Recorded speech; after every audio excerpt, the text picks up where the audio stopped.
Hey everybody, I'm Mark. This is Gonzo. Today we're talking about what happens when you roll a 1 in D&D combat.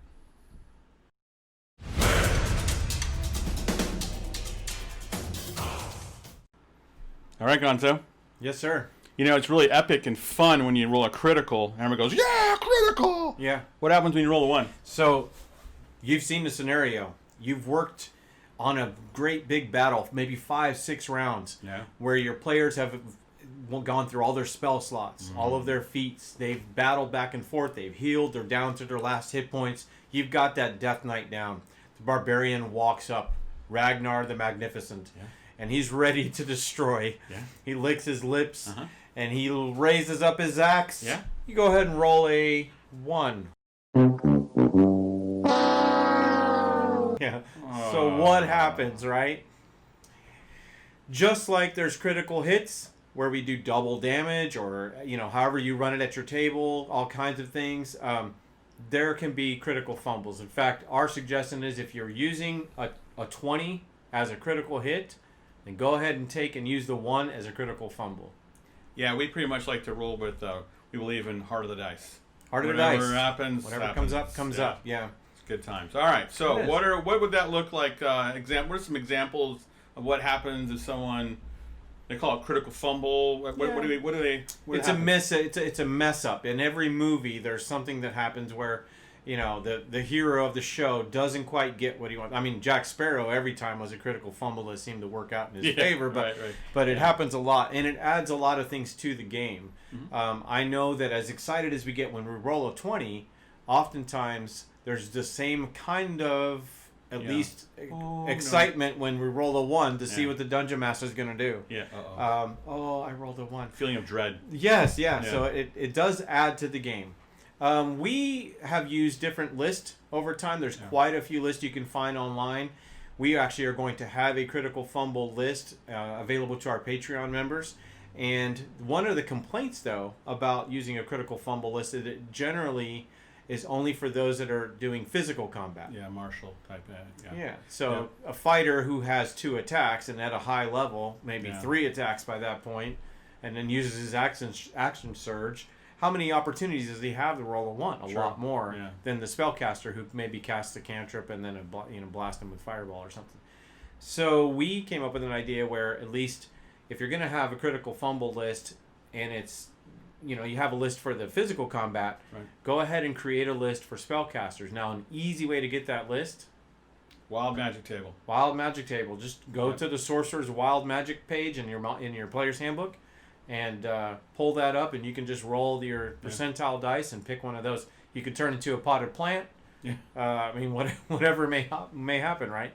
So there's an easy list readily available to anyone to try to use if you want to introduce that to spellcasters in your game. Things happen. They're casting spells. It's dangerous. It's dangerous. But let's talk about some of the things. Let's go with spellcasters. What are some other things that we could do? Well, they could, there was spellcaster examples would be like they spill out their components, and so they don't cast the spell like they wanted to. It could backfire. It could come back, whatever they were casting comes back on them. Another idea is that it has the opposite. So, like if they cast levitate, everything becomes heavy, or the feather fall. Now it's like anvil fall. Anvil drop.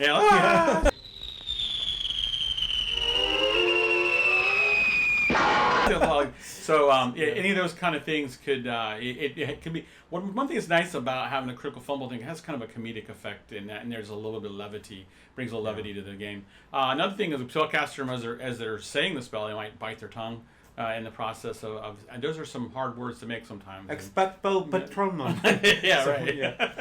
So there's different things that you can do, and not everything on your list should be super destructive to the player. Some of it can be humorous, some of it can lose a limb. Yeah, that's going too far. It depends on your table, and maybe it depends on the players that you're playing with. You may want a critical fumble list that's all about death and destruction, but Yeah, you can have some fun with it, just like the Wild Magic list. It's a little less deadly and more about fun, or happenstance kind of thing. So now in combat, there's plenty of opportunities to do this as well, and this actually simulates real life in sometimes. Yeah, so like it could be like the person, the warrior. He swings his axe, he gets a blister. He's got to go deal with that, Yeah, so he's got blister. So now he's got a -2 or something on his attack roll. It's just something until he gets that healed, which magically would do it right away or something. Then he's going to be -2 or whatever you decide as a dungeon master, depending on the level of your players.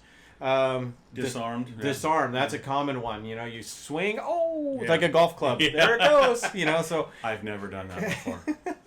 So disarmed, and that's a good one because not only does the player not have his weapon, but he may have to use his action to go get it, go retrieve it. And it's up to you as the DM again. How far does it go? Does it go past his movement? Does it go just at the limit of his movement? Right. That kind of thing. So there's the classic stuff where they get their weapon stuck, and there's they injure themselves and get a paper cut, real bad paper cut, or they hurt themselves or hurt a teammate. Those are typical ones. That happens. Yeah, that happens a lot, especially when players are tightly engaged with one big bad guy. Right. Generally, when I'm DMing, that seems to be the case. Is someone will roll a 1. There's 2 other players. They usually have advantage when they're attacking or whatever, but surrounding somebody, and oftentimes I said, well, now you hit that guy. Now, if they're swinging a 2-handed sword, you don't have to give them the total damage. You can nerf it a little bit, because it's a clumsy swing, you did half damage. Right. Roll for damage, but you did half damage to your teammate. Yeah. That adds a lot of fun to the table right there. Oh yeah. Injure your teammate and see how much fun you're gonna. You idiot! Yeah, especially when they're low. Level 1 becomes a real issue. Oh gosh. Yeah. They could trip or fall and fall prone, and if they fall prone, they gotta spend the next turn standing up. Or they're so embarrassing that laughable makes the other enemies laugh at them. And so that maybe the other team gets advantage because they're like, these guys look like complete fools and buffoons. Yeah, you inspired me to hit you more because you're so clumsy. So we can totally beat these guys. The ogre's like, oh my gosh, this will be easy. He gets an extra attack or he gets advantage or something or a +2 to his attack. Something, it's whatever you come up with. And it's fun as a dungeon master to come up with this list. Broken weapon, we've used that oftentimes. Oh, absolutely. And at low levels, I really like that one because resources are tight. Yeah. You don't have bags of gold hanging all over you. Or more than one weapon. Yeah. So you're an archer, one of the best archers in the land, and you break your bowstring.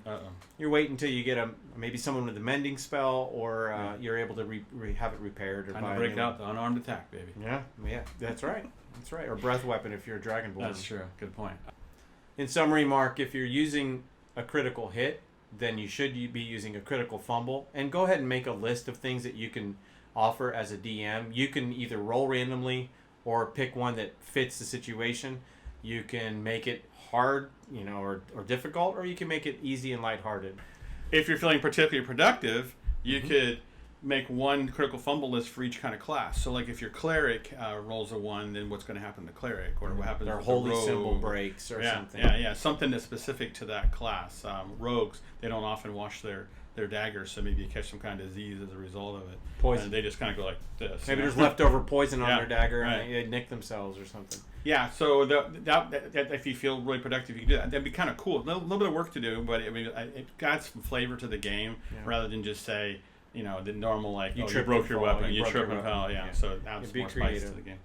All right. Have fun, and with that, class dismissed.